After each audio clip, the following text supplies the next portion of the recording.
אחד לא ינצח את עם ישראל.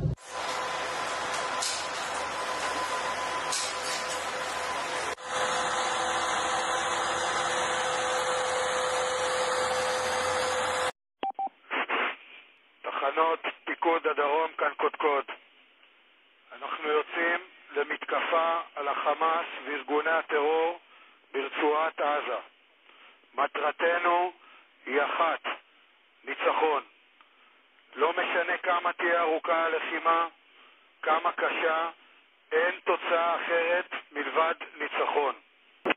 נילחם במקצועיות ובעוצמה לאור ערכי צה"ל עליהם חונכנו, ובראשם הדבקות במשימה והחתירה לניצחון. אנו נילחם בסמטאות, נילחם במנהרות, נילחם היכן שצריך, ונכה את האויב המתועב מולו אנו עומדים. אחי הלוחמים, התושבים של בארי, שדרות, ניר עוז, כפר עזה ויישובי מערב הנגב, ואיתם כל עם ישראל, כולם מביטים בנו כעת.